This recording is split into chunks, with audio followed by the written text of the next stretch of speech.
Back. Welcome back, y'all. Happy Monday.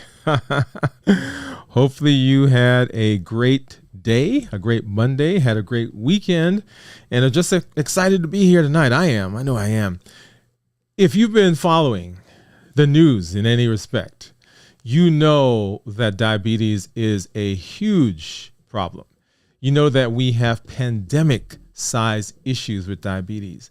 Diabetes is a leading cause of heart disease. It's a leading cause of blindness and amputations and renal dialysis. It is a major cause and a major source of morbidity and mortality. And it is a major source of cost. And we are in this space talking this year about the new year, new you.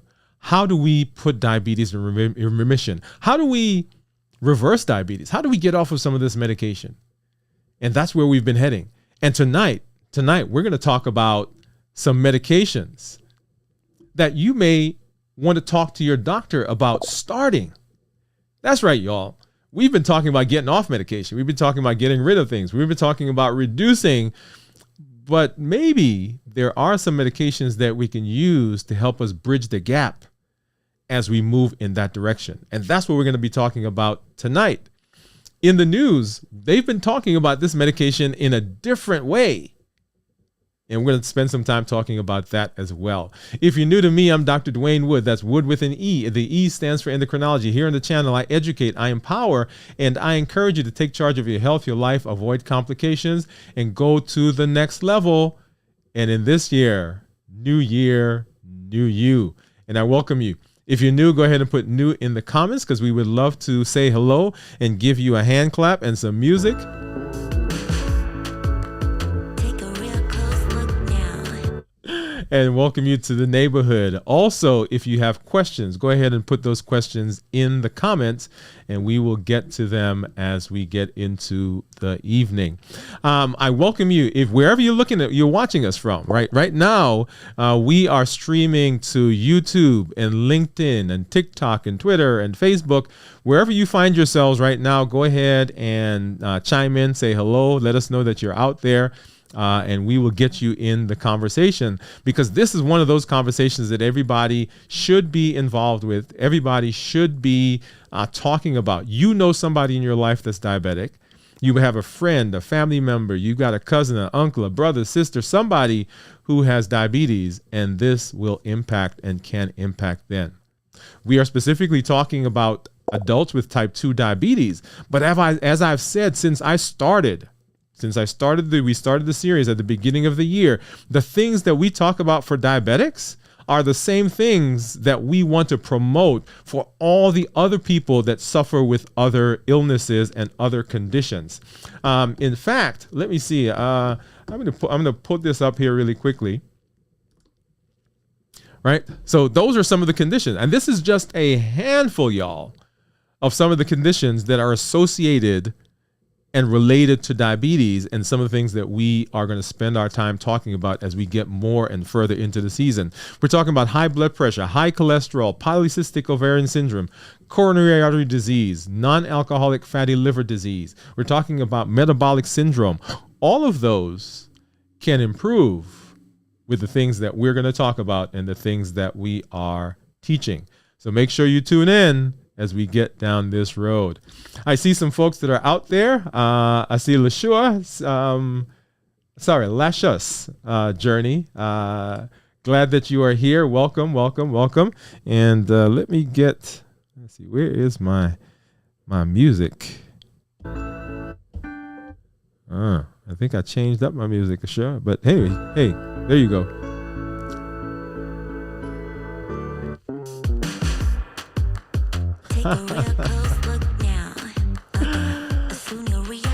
All right, and I see Dr. Bryant Taylor. Hey, man, welcome to the show. Give him a hand clap right there. And then, of course, we've got Jeff. Hey, Jeff. Jeff is one of our regulars. Thank you for being here. Thank you for coming on and hanging out with us. So, y'all, let me say, I'm excited. As you know, the way we do it, we're going to show you some numbers. So we got to do that as we get through the show. And so I'll go ahead and will pull up so you can see glucose monitors. I've got my blood sugar monitors, my ketone monitors over here. You see on the screen, I've got the reports. And then on my phone, of course, we've got our Dexcom and our Libre so that we can see what some of the numbers are as we move into the show. So we'll come back and we'll talk about that. And you see right there, my Libre says that my blood sugar right now is 112 and my Dexcom says it's 116. We're going to go ahead and also check our ketones because we want to know what those are. As you know, I ended my 72-hour fast on Friday evening. And I came on last night. We talked about one of the things that happened with me, but we'll share those with you as we get further into the show. All right. Well, why don't we hop over? Why don't we go ahead and let's do a little background work because we got to get there. We got to get there, y'all. Diabetes: 430 to 460 million people around the world who are suffering with diabetes. You know the numbers. We're talking about 500 million, almost 500 million. And they're telling me that as the diabetes levels have gone up, we see a corresponding increase in obesity, right? That's weight. So very allied with diabetes is this idea of insulin resistance and increasing weight. In the United States, there are 88 million people, a little over 88 million actually, who are pre-diabetic. These are people that are heading in the direction of diabetes.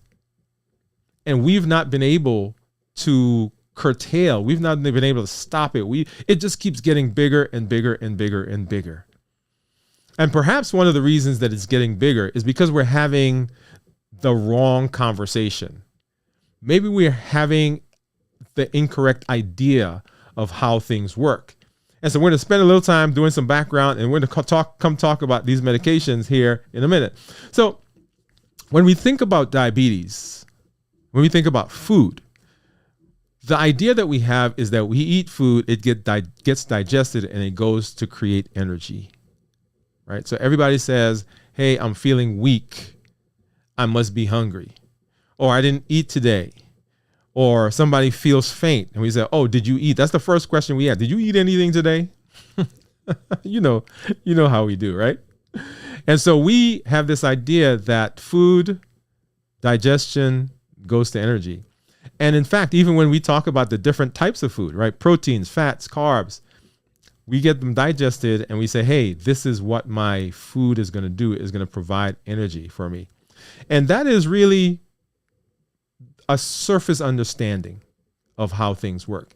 In fact, when we talk about food, anytime we're eating, the food that we eat turns a switch. So the food that you put in your mouth, when it goes into the body, when it gets digested, a switch gets turned. And the guy that controls the switch is a hormone called insulin. And insulin comes out from the pancreas. Insulin is the hormone that has been the culprit in diabetes, right? So everybody's heard of insulin resistance. You know, you've got cousins, brothers, sisters, co-workers, somebody you know who's probably on some insulin. But insulin has a very unique function in the body. Not only does it help to bring blood sugar down when we eat, not only does it help to regulate blood sugar, because that's why we give it. That's why we give people who are diabetic insulin. But insulin also is the guy in the body that makes the determination of what happens to the food. Does it go for energy or does it go to storage? All right. Does it go to energy? Does it go to storage? And insulin makes the decision about that based on what's in the food. You could think of it kind of like, so I traveled recently. And we got, the pre-check. When you travel, and some of you may have gotten pre-check or clear or whatever it is they have now. And so you show up, and if you don't have a pre-check, you go to one line. And when I look over that line, that's that long line that comes down and wraps around and round and round and goes down the hall, around the corner, down the stairs, right? So that's the line. That's the line in the airport. But if you have the pre-check, they take you into a different line, and sometimes they take you along the track of the same line and you get up front. So the pre-check allows you to go to one line. If you have it, you go to one line. If you don't have it, you go somewhere else. So that's what insulin does. When insulin looks at the food that you eat, it makes a determination of what happens to the food. Either it's going storage or it's going somewhere else. And the thing that insulin is looking for is insulin is looking for glucose. Come on. Let's say it. So when glucose comes into the body, your insulin, when sugar comes into the body, sugar, people say, oh, maybe I'm eating some different types. So let's go through them. So glucose, lactose, which has two types of sugars in it that gets broken down into glucose, right?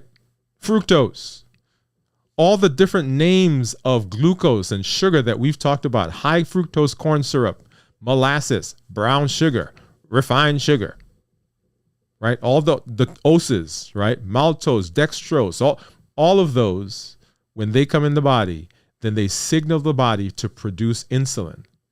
And when insulin comes out, insulin says, hey, that stuff that we're seeing right now, I'm going to store it. That's insulin's job. When it sees sugar, it stores it. That's the signal. So anytime you're eating food that is high in carbs, then that signal says, hey, this is going to storage. Got it so far? Right? So let's go into storage. So let's hop back over here. So we're making that decision. Are we going storage or are we making energy from this stuff? And as we store it, then it gets put in different places. Now, the liver is only so big. It can only hold so much. So when it becomes stored in the liver gets full, then the body has to take it and put it somewhere else. And the somewhere else is over the different places in your body. So it puts some of it in your muscles. It puts some of it in your fat cells. And I've commented before here on this show, and I had a lady in the office. I said this to her, and she's like, "No, Dr. Wood, that's not true." I said to her, and I'm gonna say it to you: do you know that right now you have the same amount of fat cells in your body that you were born with? And she said, "No, that's not true. There has to be more." And I said, "No, it's not more.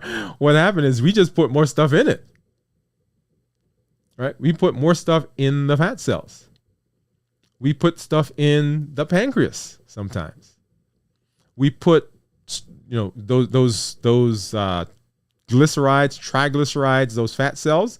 Yeah, they're floating around the blood. They get into the bloodstream and they go into the vessels.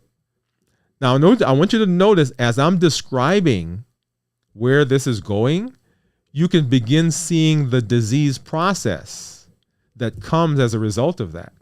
Because if I go to the liver and I pack the liver, then I have fatty liver.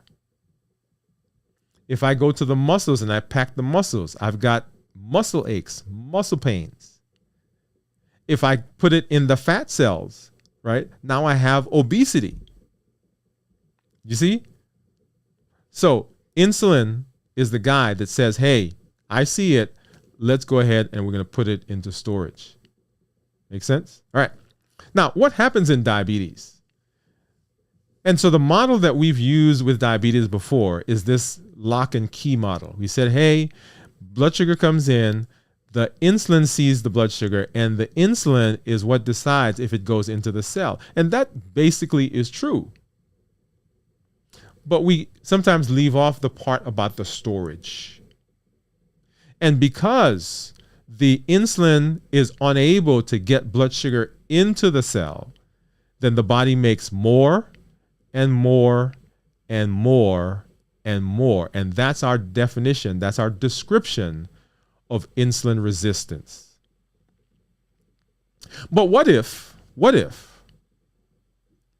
along with that idea, there's also this other idea? And I want you to hear me. Suppose we think of your cell kind of like a suitcase, right? And you're putting stuff in the suitcase. And the reason that we can't get more stuff in the suitcase is because the suitcase is already packed. So we keep trying to put stuff. Once again, I traveled recently, right? Went out to California. My son, my wife, my mother-in-law, and I. And we were traveling. I packed my suitcase. And somebody else in our house said to me, hey, I've got this stuff that can't fit in my suitcase. Can you put it in your suitcase? And so I went and opened up my suitcase, and I think I got some stuff in there, but my suitcase was so packed, I literally had to sit on it, y'all, to zip it back up, right? Now imagine if I tried to put more things in that suitcase. Now I want to put it in. The suitcase is designed for it to go in there, but I can't get any more in because the suitcase is already full. And so in order for us to make a decision, what we did is we traveled, because we were traveling up to Nashville to catch the plane up there. So we took an extra bag with us, and we got up there, and once we got to the parking lot, we stood in the parking lot with the car, with the suitcase open, and then we made a decision about what we could take. So either we need to get more bags, so bigger cells, or we had to decide that, hey, we're not taking some of this stuff with us, right? Or we had to like put the stuff in and maybe get an elephant to sit on the suitcase so that we can zip it up. More insulin.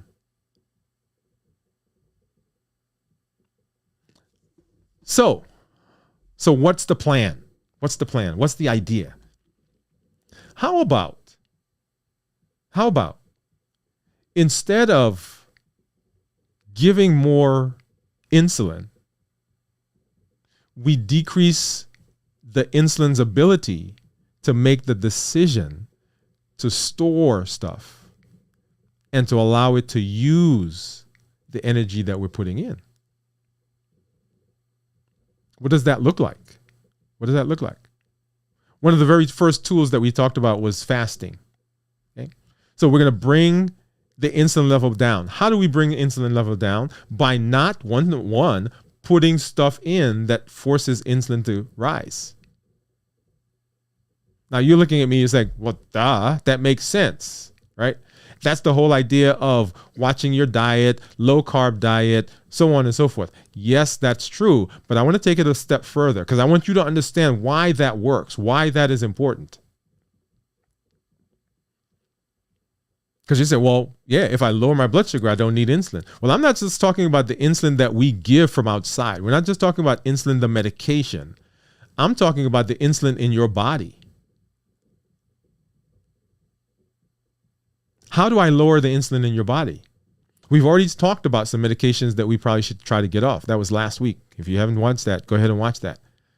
Right? Because those are secretagogues. Those are things that force your body to make insulin. We talked about getting off of insulin itself. And let me put a point right here and just make sure that everybody knows we're talking about type 2 diabetics. Right? Type 1, they are insulin requiring. That is vital for their success, for their survival. So we're not talking about type 2s. Type 1s. We're talking about type 2 diabetics. And specifically here, we're talking about adults. Now, there's a whole other conversation for children because we're starting to see, guys, I think my youngest type 2 patient and she's grown up now, was 6 years old with type 2 diabetes. Yeah. Right. So we're starting to see type 2 in younger and younger and younger folks. So it's not restricted now to the adult population. We're starting to see our kids there. Right. And so there's this whole conversation that we should have, and we probably going to have on a different show about what that means, because everybody is saying, oh, it's genetic. Well, wait a minute. how quickly did genetics change? How quickly did our genetics change? Because if you go back 50 years, 60 years, 70 years from previously, we didn't have this problem. And are we to believe that our genetics changed over the course of 70 years that drastically? Anyway, that's a whole nother conversation, right? Okay. So what we want to do is we want to lower the things that we put in that cause insulin to rise. Because when we do that, the body is able to use the insulin that it's making more efficiently. And that is called decreasing insulin resistance. Let me go through that again. So if I'm putting stuff in the body that are low enough in the signal to the body that, hey, you got to produce more sugar, more insulin, right? Because remember, higher sugar, higher glucose, more insulin comes out. More insulin comes out, more storage, weight.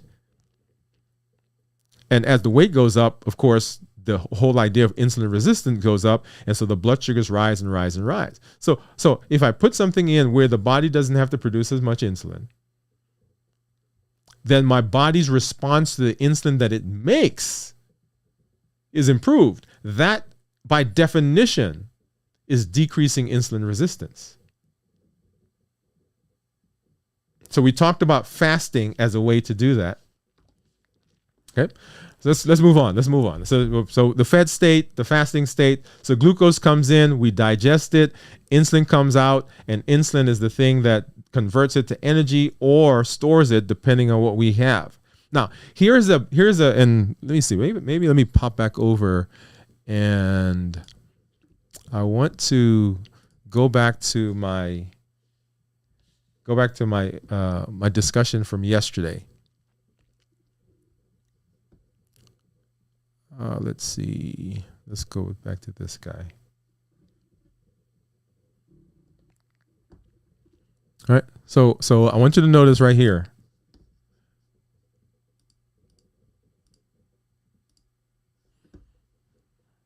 Okay, my sister's gonna kill me because she's gonna say, "You're telling these people I made your blood sugar go up." She didn't do it. I made the decision, right? So look at right there. So here I am. Right, so this is Sunday. Let's see. Let's go back to Friday. So Friday. So this is where I broke my fast. Right, it was a 72-hour fast. So right here, about 6:45. Okay, and blood sugars. I mean, that's what. Okay. So about one. So we started out down here 79. Up. Right, so we're going 80s, 90s, 120s, 130s, 100s. Now, I want you to notice this is no medication, right? So the body is doing its thing. All right, here we rose because my sister came. She cooked. I ate. We got up to 194, y'all. Okay, and then we dropped back down. And then on the way to the airport, we decided we're going to stop off. If you didn't know, if you didn't hear that story, go watch the show from last night. Right, go watch the show from last night and you'll see what happened. And look at that, 246. So what do you think happened to insulin at that point? Right, insulin spiked up. So what I'm saying is, if we don't put things in that forces the body to make insulin, the body is well able to manage on its own. Right? And then look at today, right? So this is today. Look at that. And I dare say to you that the result that you're seeing right here, these results for today, are a consequence, or I shouldn't say a consequence, they are the benefit of the fast that I did 3 days ago, right? So my body is still in that adjusted phase, and we'll see what my other numbers are here in just a little while. Okay, all right. So let's put things in. Let's put less things in. So that's the whole idea of the refined carbs and so forth. Okay, all right. So let's get to what I want to talk about tonight. So everybody got that so far? So put less things in. Put less things in. The other thing that we can do is we can get rid of, we can decrease the blood sugar in another way. That's the whole idea of exercise. So we are trying to do things without the use of insulin, right? So first of all, we got rid of insulin itself. We discussed that last week. We got rid of the secretagogues. Those are the things that force our body to make insulin. Now we're putting less refined carbs in. And actually, the reason that I brought that slide up was a minute ago, is the spike that you see in blood sugars is directly related to how intense the body sees the sugar. So the more refined the sugar that you eat, the bigger the spike in insulin. The more refined the sugar, the more refined the carbs, the bigger the spike that you will see. So that if we're not putting in those highly refined things in the body, then we get better insulin response. And then the insulin, because the blood sugars may not spike that high, we don't get as big a spike in our insulin level. If we don't get a bigger spike in our insulin level, then the push to store is lower, and some of that gets pushed over to energy. Okay? So we're decreasing our carbs, we're watching our diet, and we're fasting. So those are ways that we're going to use to bring our glucose down. If we bring our glucose down, we bring our blood sugar down, our insulin down. If we bring our insulin down, we improve our insulin resistance, and we improve our the side effects of insulin. All right, so that's the basis of the rest of the conversation that we're going to have as we move forward. Okay. So once again, just an example, as blood sugars go down, blood sugar is that graph that you see on top. As blood sugars go down, the insulin corresponds to that, because insulin cannot, insulin cannot stay high if you have low blood sugar. This is the body's normal response. So I was talking to someone today in the office, a patient, and she was saying, hey, my blood sugars dropped, and I felt kind of fuzzy-headed, lightheaded. One of the reasons that happens is because we still have medication on board that's pushing our blood sugar down. If we didn't have medication on board, when your blood sugar dropped, the body would essentially turn your insulin off, and you would not feel that. But because the medication is still there, the medication is still driving the blood sugar down. And because we're used to being higher in our blood sugar, we feel that a lot more. Okay? All right. So glucose level, right? So here's another interesting slide that's going to be a benefit for us later on. So as blood sugars go down, so does the insulin. But as insulin goes down, the counter hormone to insulin goes up. That's called glucagon. So insulin says, hey, store it. When insulin goes down, glucagon comes out, and the glucagon says, hey, now I've got to use that stuff. I've got to use the blood sugar. That's why for those of you who take insulin, you get prescribed that glucagon pen, because the glucagon pen, when your blood sugar goes down, you give some glucagon, and glucagon goes into the body and it finds sugar. It breaks down the glycogen that's stored in the liver, and it pumps it into the blood so that your blood sugars come up.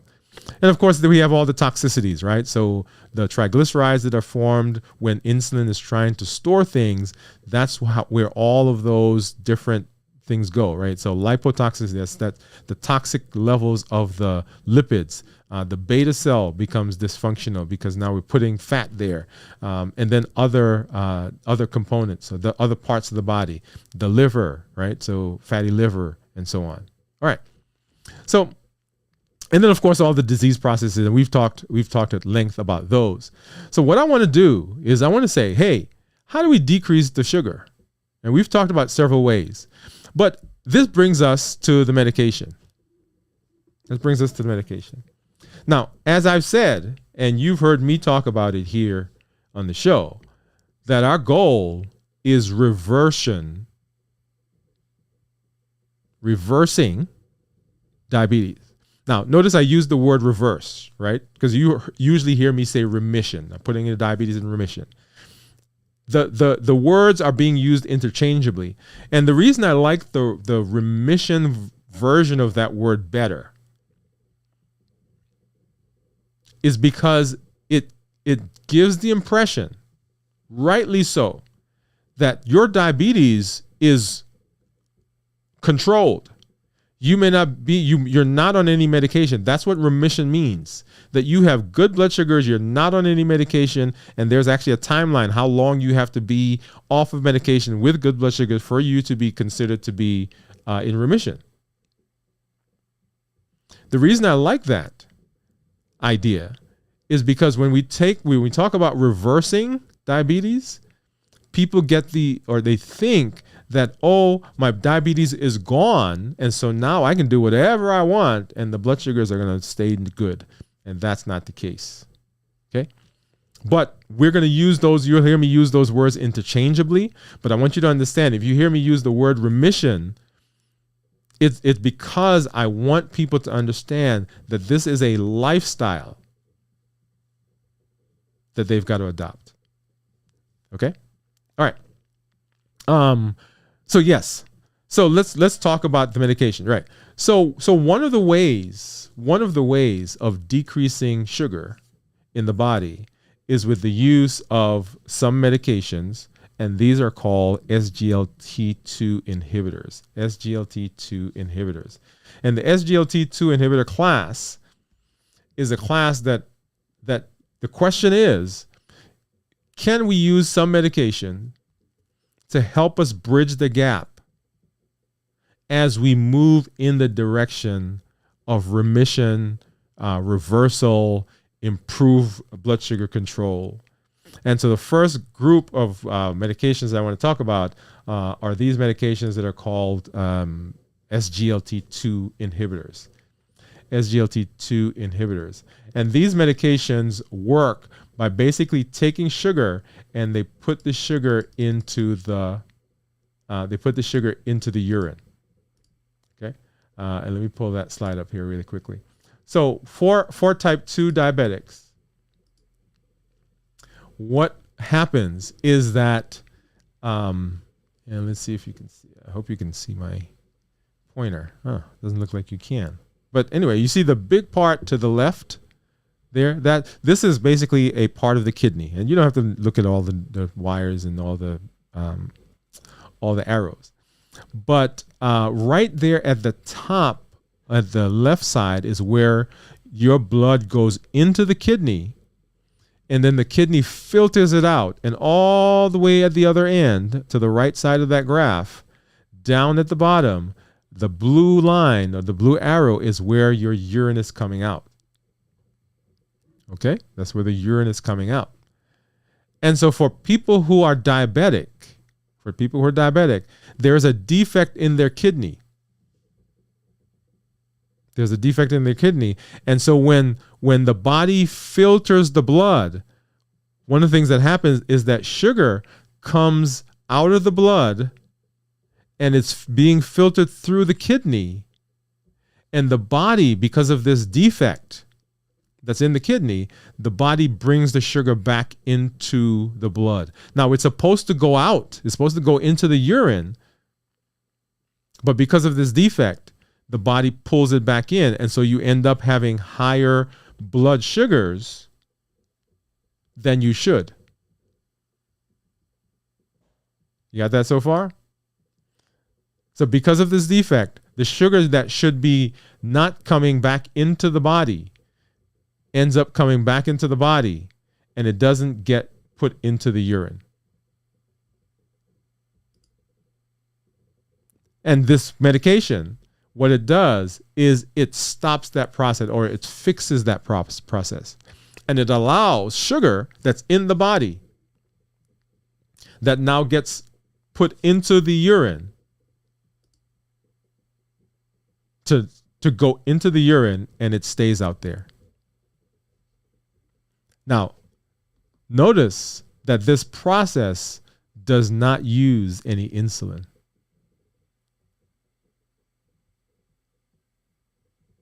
Right? We just talked about decreasing the amount of the problem with the insulin. So we just took some sugar out of the body. We put it in the urine. It's gone. So the amount of insulin that you've got to take from outside, that is insulin shots, or the secretagogues that you have, which are forcing the body to make insulin, or your body's seeing the sugar that's high and deciding to make more insulin, decreases. And that's the point. That's the goal of what we're doing as we head to remission. Because we got to get rid of the sugar somehow. Now you're saying, wait a minute. So we're going to get on medication to get in remission? And the answer is yes. Because the idea in this model is not that we're on the medication and that's it. Right? In the old model, we'll say, hey, your blood sugars are high. This is going to be a chronic thing. This is going to be a forever thing. So you just take this medicine and you keep taking as much as you need to get those blood sugars down. Now what we're saying is, hey, let's figure out how to get rid of some of the sugar so that we can deal with the defect. And the defect is an insulin issue. When we deal with the defect, we have all the benefits of decreased insulin. Better insulin sensitivity. Right? So now the insulin becomes sensitive. It works. Whatever your body makes works. We stop shuttling energy into those storage places, liver, fat cells, pancreas, right? So all of those disease processes improve. And we have the improvement that we have that comes from the fasting that we're doing. So the goal, decrease the sugar, get the insulin down. Now, ultimately, we're going to talk about, okay, now that if you're on this medication that we did, now we're off the insulin, now we're off the secretagogues, now we're off the DPP-4s. And if you remember, go back and watch that show from last week. We're off of those. We're doing the fasting. And here's another way to bring the blood sugars down. Okay, so that's one of them. All right, so let's hop over and let's talk about another class of medication. And this class of medication, like I said, you've heard, you've seen, and this is what everybody's talking about that's helping people lose weight. Okay? Well, actually, before I do that, let me talk to you about what some of the names of these medications are. And these are, and there are two others that are not as prominent in the market. They actually were taken off the market. I think one of them is still on the market. But Jardiance and Farxiga, those are the names. Those are the brand names. I'm not going to tell you the scientific name because you probably have heard it, but everybody knows these. Okay, so let's go ahead and say them. So Jardiance and Farxiga are the two that are that we were talking about, right? So these medications, all they do is they take sugar. I shouldn't say all they do. When it comes to blood sugar, what they do is they take sugar, they put it in the urine. They correct a defect that's in the kidney of patients who have diabetes, where their body normally resorbs, brings sugar back into the body that should be put in the urine, that should be put in the urine. So it basically fixes that and it gets rid of the sugar. If the sugar is lower, insulin goes down. That's the key. Now you hear me say that over and over. Sugar goes down, insulin goes down. That is the key. Okay. All right. And Teresa, thank you for hopping on. I see your question there or your comment there. I'm going to go ahead and star it, and we'll come back to that in just a little bit. Okay. All right. Does that make sense so far for everybody? Yes. Okay. If it makes sense, yeah, put yes in the comments. Put yes in the comments. And as I'm talking, guys, go ahead and drop those in the comments because we're going to come back. We're going to deal with some of those here in just a little bit. Okay. All right. So let's then look at another group of medications. As I said, these are the ones that everybody's been talking about that are helping to lose weight. And I want you to look at this graph. Look at all the different things that you see that these medications do. The ones, though, that I want you to kind of pay attention to are the ones you'll see up there at the top, the brain. Okay. And then you'll see the pancreas. And for some reason, my mouse is not working, so I'm going to have to describe. Okay. And the skeletal muscle. Okay. So they do a couple of things that are going to help us. Number one, these medications are secretagogues. Okay. Let me go ahead and say that. They are secretagogues, and so they work similar to the DPP-4s that I just told you we need to get off. Right? These are the ones that make the body produce insulin. However, the benefit that we get from them is that they also help to suppress the appetite. They suppress the appetite. They send a signal to the brain that we're full. They help the muscles to use insulin more effectively. Right? So several things.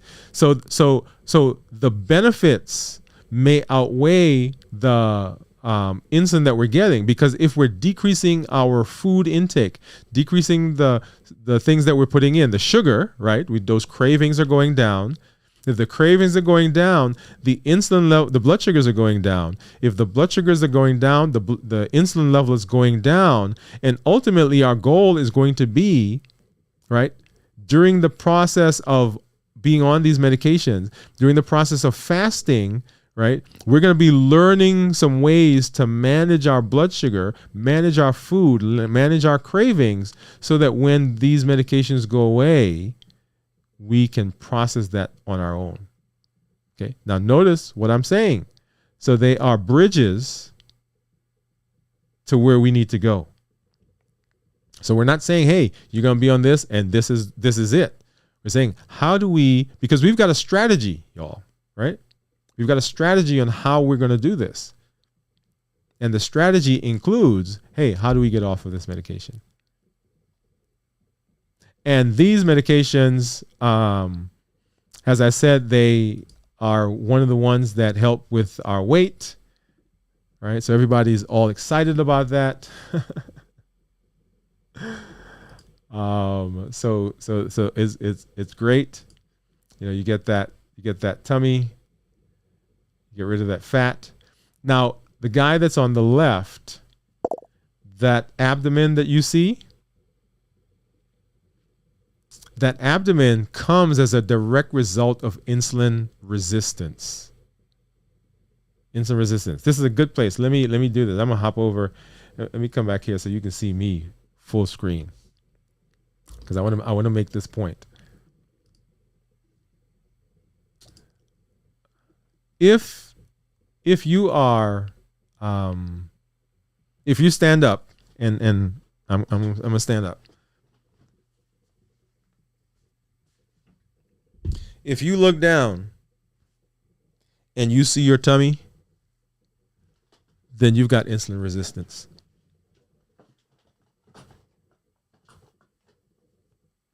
People say, how do I know if I'm insulin resistant? That's how you know. Because the storage of energy, one of the places it goes is right there. That omentum, and that's what that within inside the omentum, that's that fat pad that covers the abdomen on the inside. You can't see it. You can't see it from the inside, but you see it on the outside. And if you look down and you can see your stomach, that's a sign of insulin resistance. So you don't have to wonder, you don't have to guess. Yes, it is. And insulin resistance, as we just talked about, that's what everybody says diabetes is, right? Insulin resistance. But insulin resistance is more than just diabetes. That's why I say to those of you who are out there, if you don't have diabetes, don't tune this out, because this is for you as well. Because how do you get rid of the omentum? How do you get rid of that stuff right there? The exact same way as we're talking about the diabetics. The same way that we're going to put diabetes in remission is the same way that we get rid of that. And here in a minute, I'm going to show you. I'm going to show you my weight, as we do with all of our numbers. We're going to see that here in just a second. Okay. All right. So when we talk about diabetes, The goal, one of the primary goals is how do we get the insulin down? And we get the insulin down by getting the sugar down. How do we get the sugar down? 1, by fasting. 2, by getting rid of sugar. And how do we make it through the fast? And how do we deal with those cravings? Maybe the GLPs are a way of doing that. Okay. And those medications are Ozempic, and everybody's probably heard of Ozempic. There is also Byetta, Bydureon, Victoza. Ribellicis is the only oral form of that class right now. And then Mounjaro has a GLP in it, but it also has another component, right? So it's a combination of things. All right. So that's the question. That's the explanation. We're going to come back and I'm going to tell you what my opinion. So I'm just giving you data right now, right? I'm just giving you data. I'm come back. I'm going to tell you my opinion of those, what I think, right? When I answer the question, should I start taking some of these medications? Should I start taking one of those medications? All right, so let's do this. Let's hop over and let's take a look at some numbers, right? So we've already shown you what the Dexcom has shown. I think, yeah, so that's my Dexcom right now, what it's saying my blood sugar is. And of course, that's the Libre. So let me go ahead and let's pop over, and I want to do the blood sugar here. All right, let's see what that shows. And people say, hey, when you're not doing the 72-hour fast, what do you do? Well, my normal plan is to do like a 5 to 6 hour eating window. So I don't eat anything. Once I stop eating at night, I don't eat anything until I eat in the office with my team, right, or my wife. So I'm going maybe 14, 16 hours when I'm not fasting. But of course, as you know, my fast, I do that. And you see that I do that. That's been a 72-hour fast. Let's go ahead and put this blood on this meter, and let's see what that shows right now.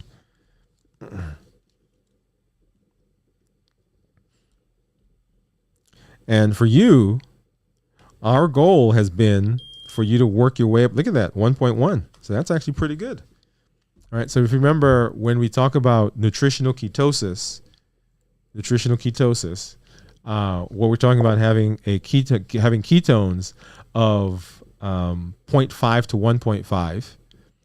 And when we talk about therapeutic ketosis, we're talking about having ketones higher than that. So right now, my blood sugar is 115 and my ketones are 1.1. And let's pull over now and go to our app, because the app is going to suck it in. And then I get to show you the graph of what has been going on over the last couple of days with that. So let's go ahead and it should be pulling in here just a sec. If not, I'm going to hit the button to have it scan.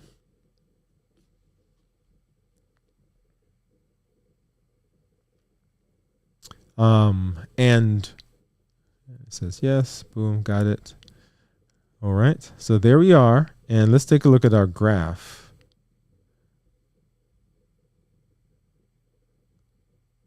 Because I want you to see here, right? So right there, that was before I broke the fast, right? So that was Friday evening. And so look at that. My ketones are high. My glucose is low. Now, let me pause here, because if you've not been with us, you're like, well, what does that mean? And what does that have to do with our diabetes? Well, when your body doesn't have sugar,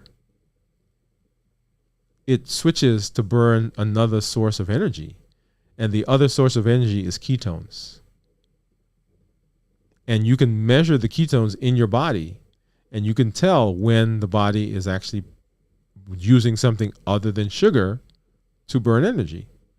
And that's what this is an indication of. Okay. And then you notice that when I stopped fasting, so my blood sugar went up and then my ketones dropped, right? So down here, my ketones are like 0.6, right? 0.7. And of course, 1.1, but my blood sugar is, what did we just say it was? 111. Okay. Awesome. All right. So that's where those numbers are. Let's hop over and let me grab some of these questions, some of these comments. All right. Let's see what did we, so Lascious, and I'm assuming I'm pronouncing that correctly. She said, thank you. That was a welcome, I'm assuming. And then she says, my insulin was at 8 2 years ago, and I got it down by lifestyle changes. Yes, definitely. I love that. Go ahead and, if you don't mind, just drop in the comments what it was that you did. What did you do? You said lifestyle changes. Explain a little bit more of that to us. Okay. Teresa says, which one would you suggest that have very little side effects? Very good question. And so let me give a little background for those people who don't know much about the GLP-1s. The GLP-1s work. One of the things they do is they slow food as it moves through the body, moves through the stomach. So some people feel that as queasiness. Some people feel it as nausea. There are actually some people that actually can throw up from it. Okay, and that happens because the pancreas becomes inflamed for some people. The other thing that can happen is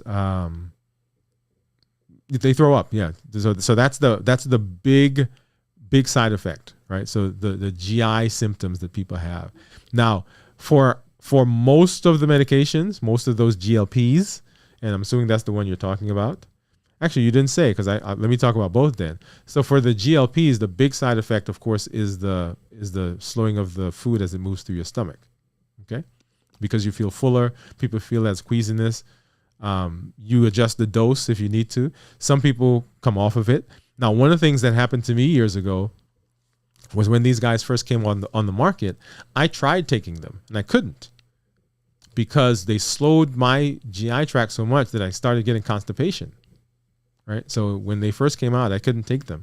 I tried. I'll tell you, multiple times. I tried. My doc. Every time I went to my doctor, he said, "Don't you want to try it?" I said, "Sure." All right. And this is me as the endocrinologist, y'all. Okay. But I couldn't take them. And so for years and years and years, they didn't work for me. And then we talk about the SGLT2s. That's the other group, the Jardiance and the Farxiga.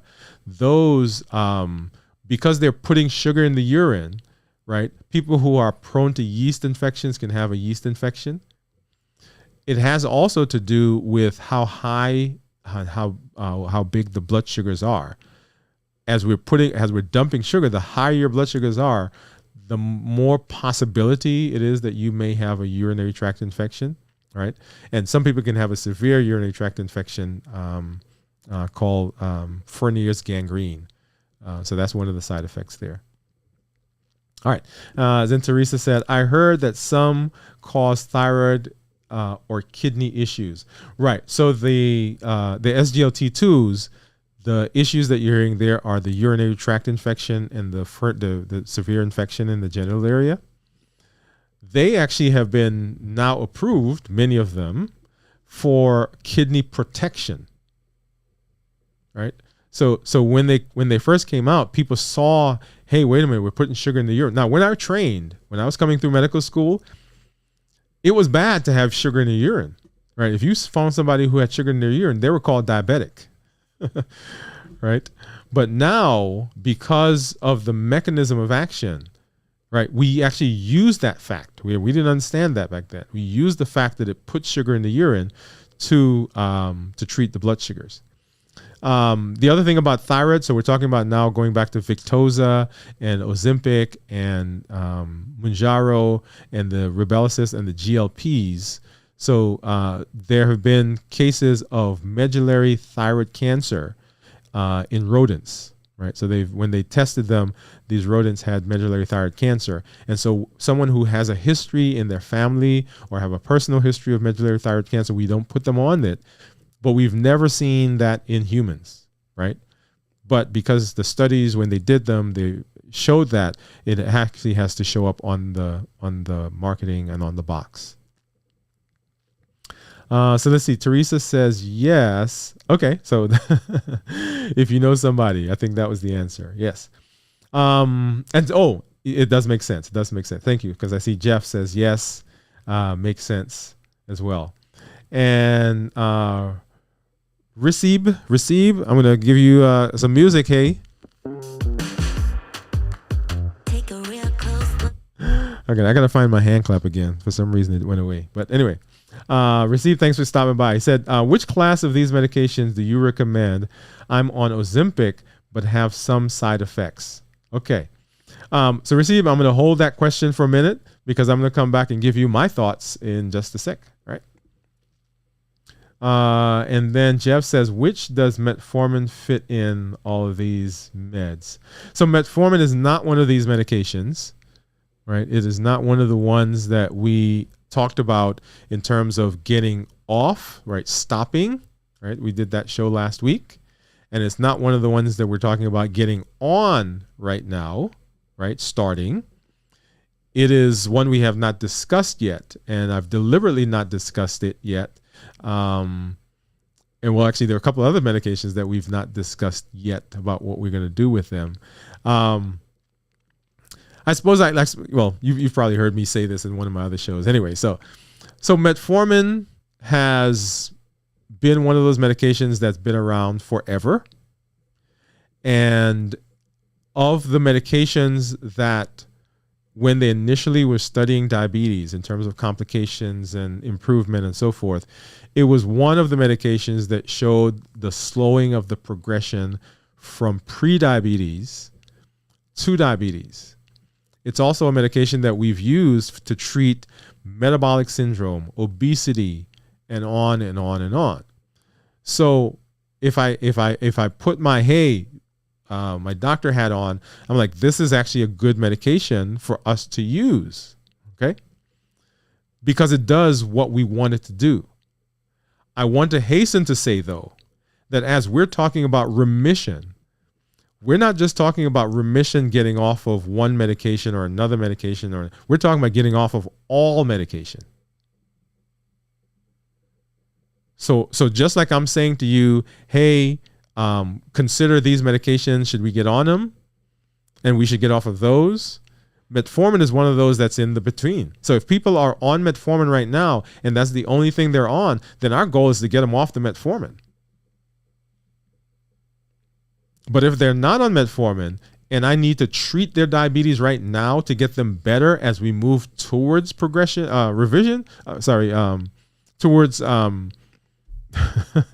remission, then it is a tool that I use.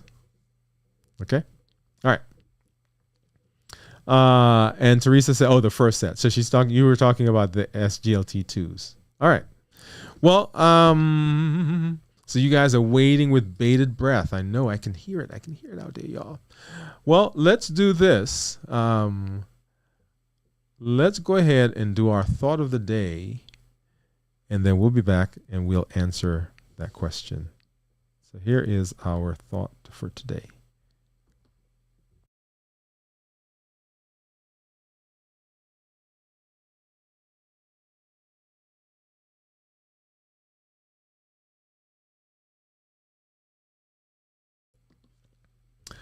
And so our thought for today is this: knowledge is the first step to wellness. Knowledge is the first step to wellness. One of the things you hear me say all the time is that here on the channel, I educate, I empower, and I encourage you to take charge of your health, your life, avoid complications, and go to the next level. And in this year, new you. That first component, education, I think is so important, because unless you are aware, unless you have an understanding, then you can't make decisions. A lot of you out there have been alive and been making decisions in your lives for a long time. And the decisions you made, some of them were great. The result was, and you look back and you say, man, that was like the best thing that I've ever done in my life. And then there are some decisions that you make and you're like, man, that was not a good one. But you made the decisions based on the information you had. The more information you have, the better decisions you can make. The more data you have, the more information, the more knowledge that you can garner, the better decisions you can make. And part of my thrust, part of my push, part of why I do what I do is because I think if you have information, you can make some you can make some better decisions about your diabetes because you're living your life with good information. But if you don't have the information, then you're shooting in the dark. It's a guessing game every time. And one of the things that has happened in the space of diabetes, I'm not going to talk about other spaces within medicine, but I think it's happening a lot, is that we've taken diabetes and we've put it into this little black box. And we say only certain people can look in that black box and tell everybody else what to do. And that is a terrible way to manage diabetes. Because the things that you hear when you come to my office are really just recommendations. Because when you leave the office and you go into your own life, the situations you find yourselves in are different from some of the situations, a lot of the situations that we talk about in the office. So my goal when I see you in the office, my goal here on the channel is not to dictate step by step what you do. It's to give you a framework, to give you a system that you can then plug your life into, but the system still works. Y'all, if you ever hear somebody say that this works for 100% of people, nope. No such thing. Because every person is different. That's why the structure has to be sound. The information has to be sound. And once you have the structure and the information, you can then plug yourself into it and it still function because you can adapt and change as you see fit. So knowledge is the first step of wellness, y'all. And here on the channel, we educate so that you can get knowledge. We empower by giving you tools, and we encourage by creating a community. And that's our thought for today.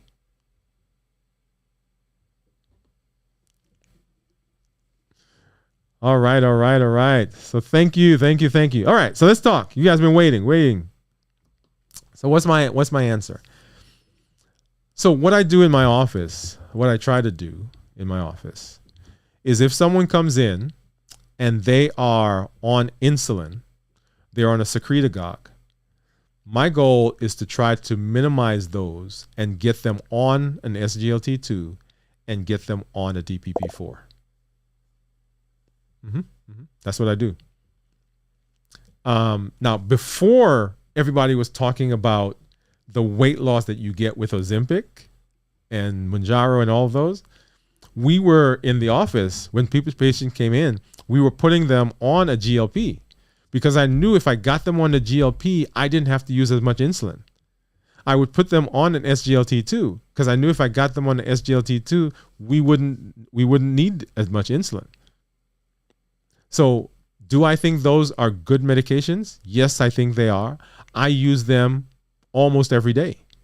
Well, I shouldn't say almost every day. I use them every day for my patients. And I use them for myself.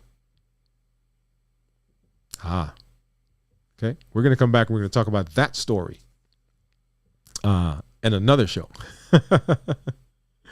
All right. But one of the things that I want to show you, right, is along with blood sugar, as you guys know, you've been watching me and you know that I've been also tracking my weight. And this is where we are today. And this has been our trend over the last month. All right. If you remember, I came on close to the beginning of the month, say, hey, look at this. I have gone below my my weight, right? So I've reached my goal. That was, I think, over here somewhere, 199, right there. That was back on the 15th of January. And I want you to notice something. So 15th, 16th, and so we went 197, 199, went down to 197. Actually got down to 194 right here, y'all. And then 197, 200, 201, right? 198, 195, 197, 190, right? 199, 198. Now, let me make a statement here, right? Let me show you the month view. And I want you to notice the graph. The graph is not linear. It doesn't just go in one direction. It goes up, it goes down, right? So you see those fluctuations there. And I want to point out to you, because some of you are out there and you're frustrated in your weight journey. I want to point out to you that the daily fluctuations that you see is not where your concern should be. What you want to see is when you look over the course of time, that the trend is what you want. Because if I look on this right here, I'm like, man, I was up 200, down 195. Look at me, I'm 198. Even if I look at this, I'm like, man, look at those fluctuations. I'm going up and down and up and down. But when I look over the course of time, y'all, I want you to see that. So right there, that was 240 pounds. That's March of this year, of last year. And this is now, right? So 240 down to 198. But beyond that, if I look back further, right? If I look back further, I want you to see this guy. That was 260 pounds. That was January of 2022. And I don't have recorded on this device, but at one point, that number was up at 285 pounds. And that must have been, I don't know, 2010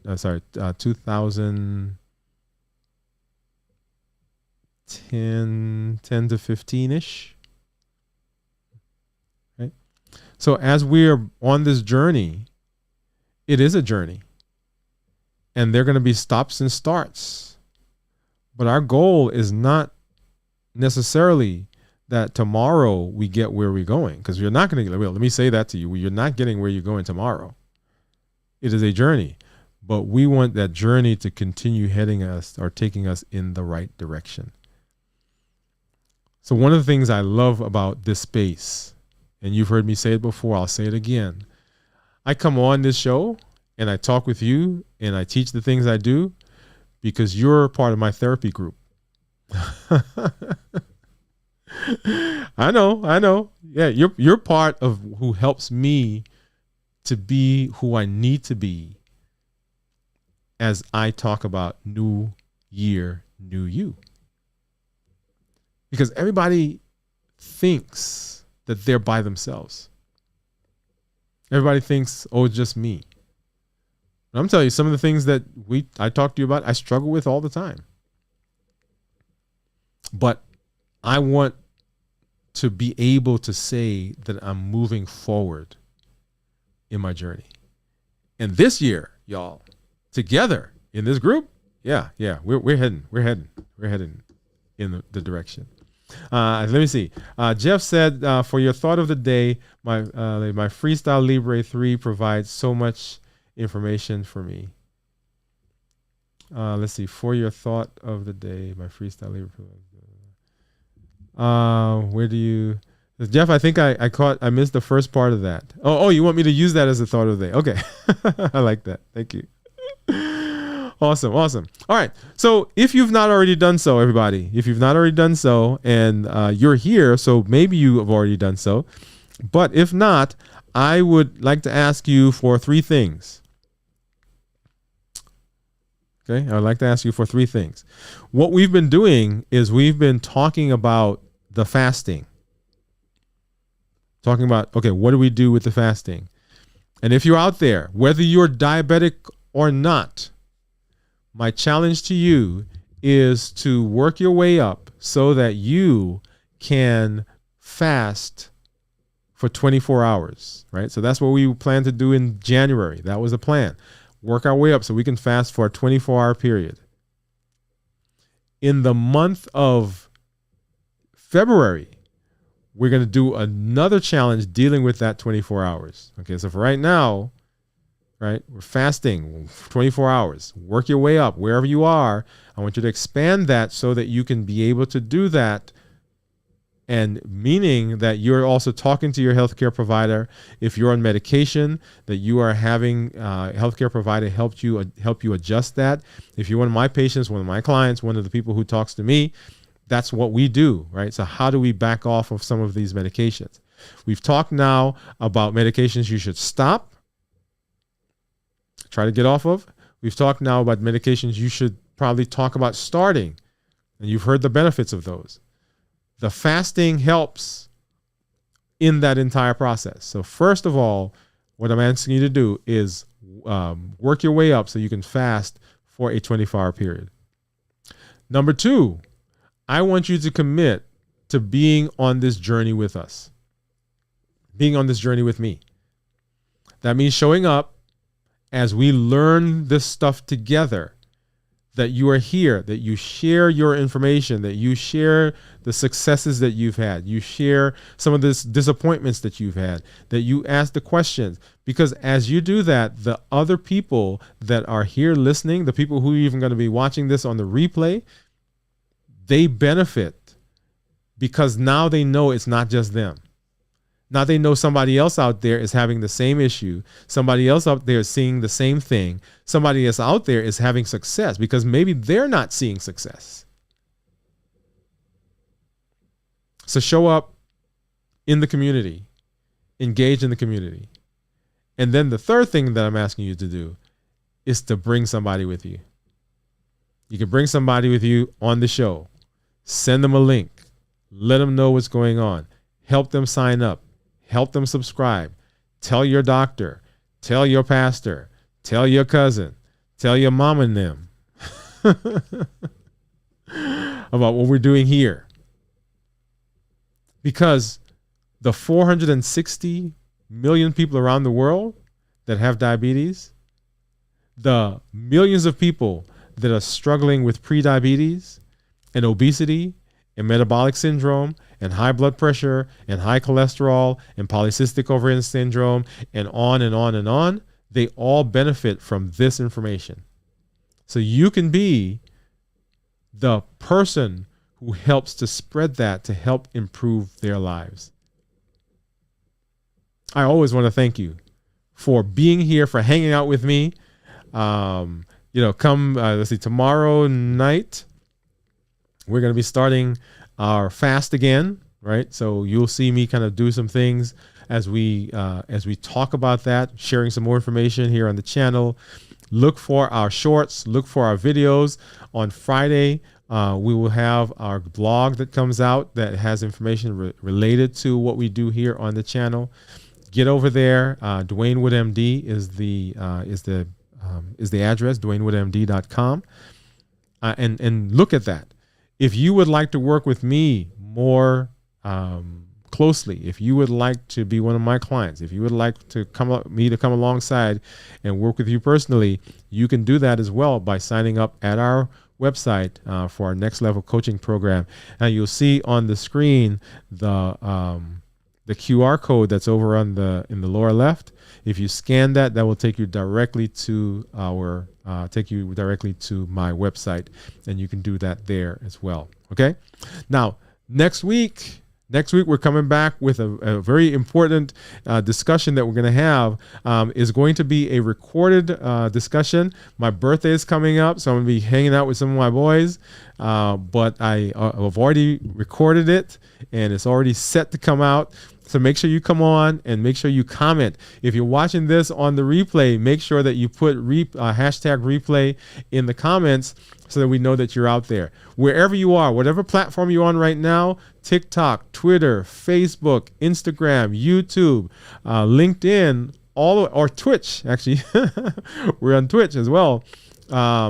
I appreciate you being out there. Go ahead and let me know that you're out. If you see me out there in the social space, say hello. Let me know what successes that you're having as we move into the rest of the year.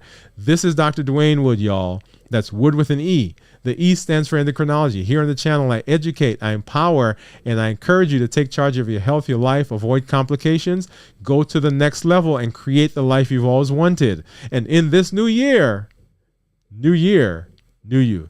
Good night. We'll see you at the next show.